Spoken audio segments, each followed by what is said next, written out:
Voilà, donc Sophia Mézières, nous sommes au début de l'année, quand même 2014. Vous avez des inquiétudes sur la possibilité pour M. Hollande de se maintenir au pouvoir carrément.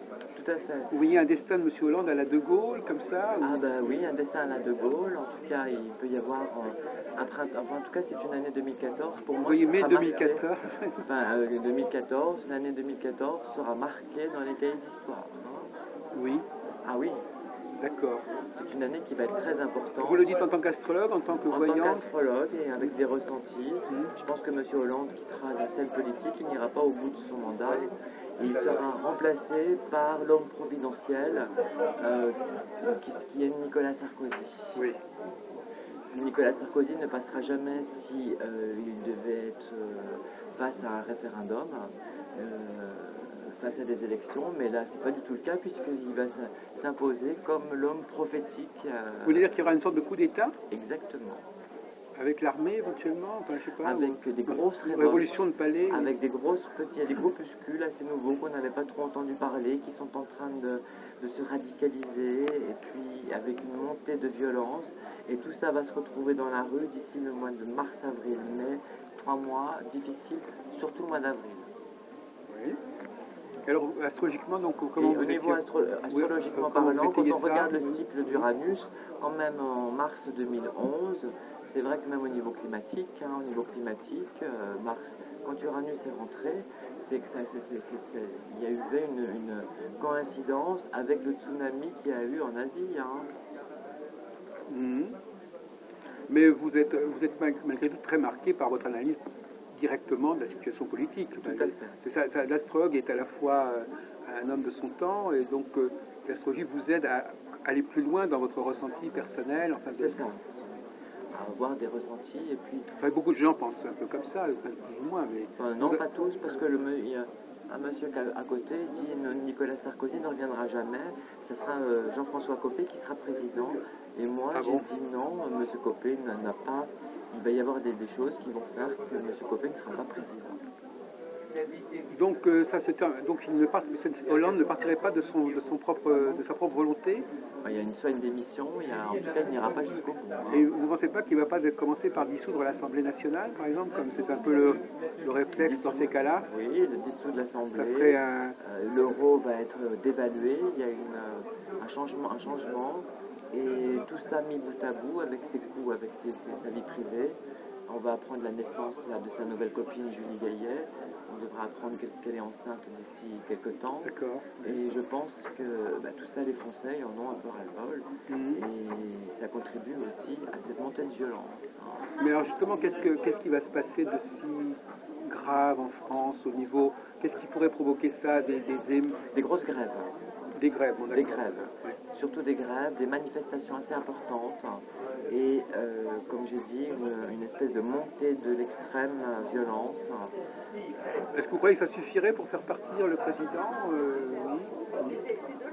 Oui, parce que quand il y a un chaos, forcément, il y a un groupe de l'intelligentsia qui va peut-être faire quelque chose. Il y a comme un coup d'État dans mes visions, il y a quelque chose comme ça.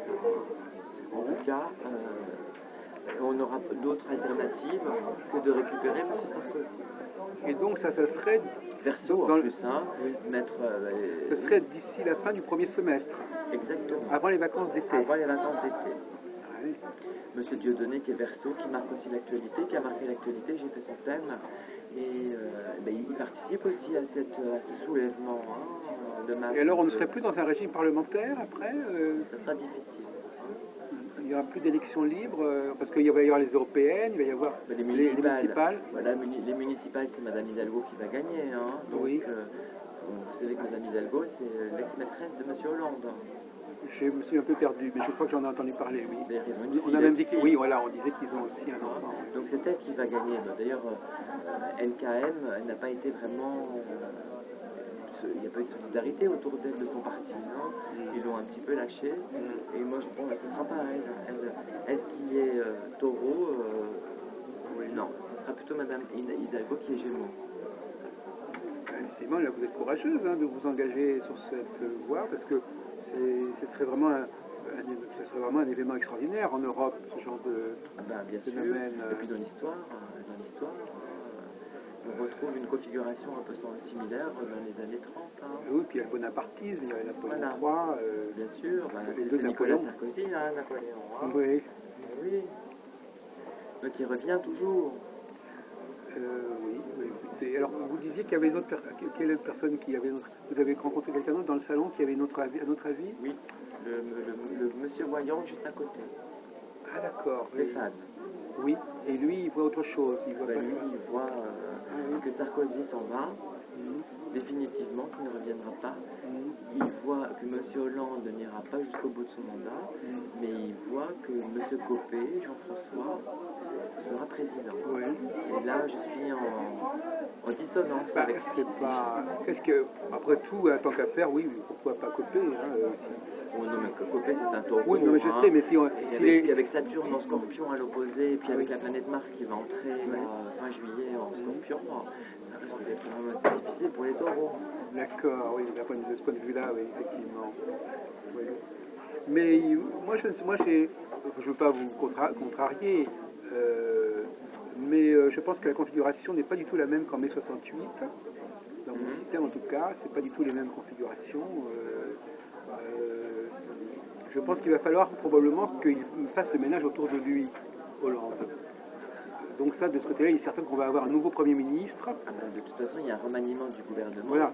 qui est sûr. Ça, c'est clair. Depuis l'année dernière. Bon, mais ça, c'est pas le départ de Hollande. Hein. Non, c'est pas le départ de Hollande. Ça peut être effectivement des gens qui vont... Je dirais qu'il y a quand même quelque chose qui est en train de se tisser dans l'ombre.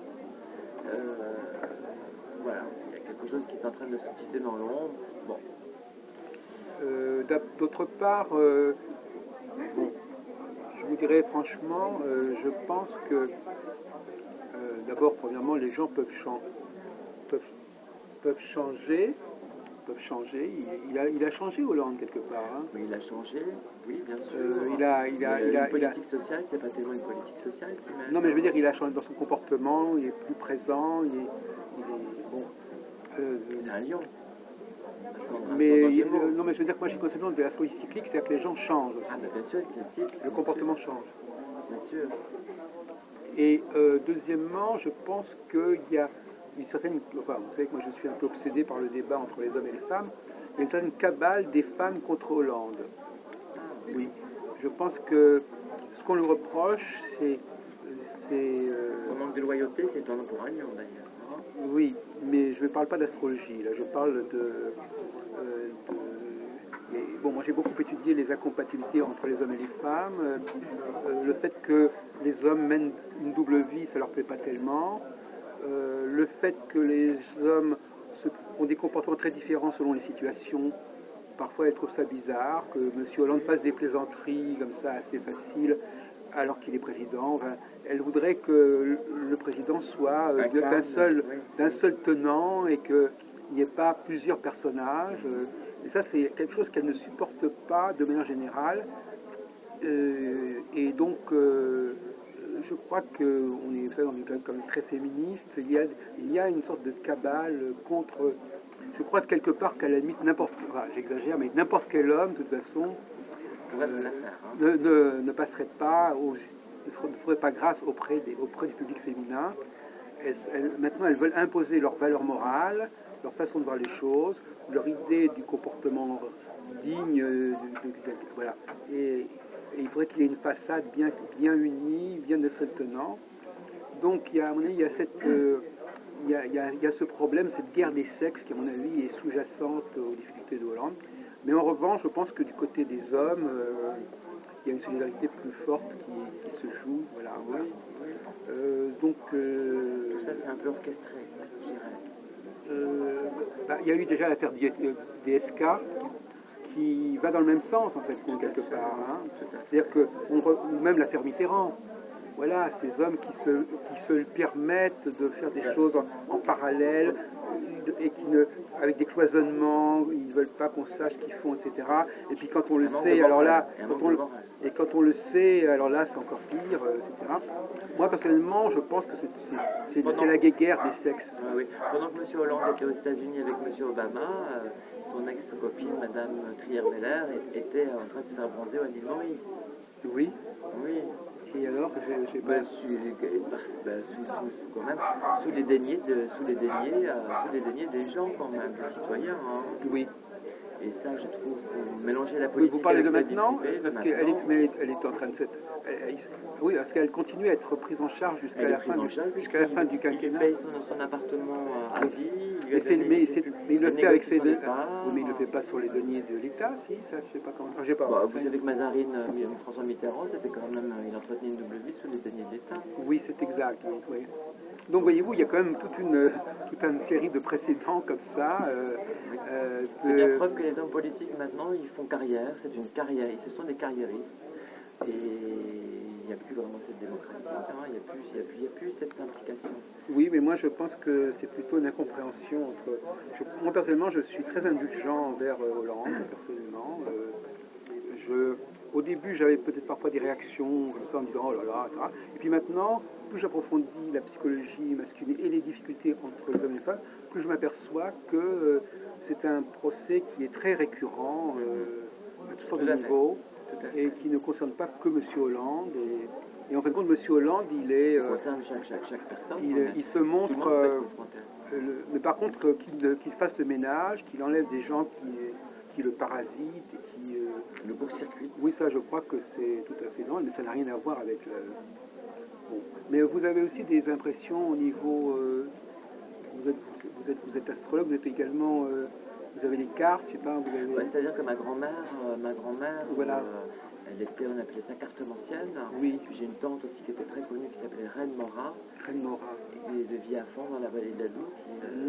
Mais je voulais quelque chose de plus scientifique. C'est pour ça que je me suis orientée dans une école d'astrologie. Et quelle école déjà? J'ai fait l'IEA et j'ai poursuivi mon cursus auprès de l'école Jupiter avec M. Gianni. Oui, oui, l'IEA de M. Chivray. C'est ça. D'accord. Et Mme Coudry. Ah oui, oui, oui. Ça, c'est Ah oui, ça c'est une. Elle est dans votre coin, c'est Mme Coudry. Ah oui, elle a Jarange, à côté de Besançon. Voilà, c'est ça, oui, oui. Thérèse Coudry, oui. Et bah, écoutez, bon, on verra bien, effectivement. Je vais te vous laisser, j'ai une dame qui est là. Merci beaucoup. Hein, Merci, Jacques. c'est toujours intéressant d'entendre votre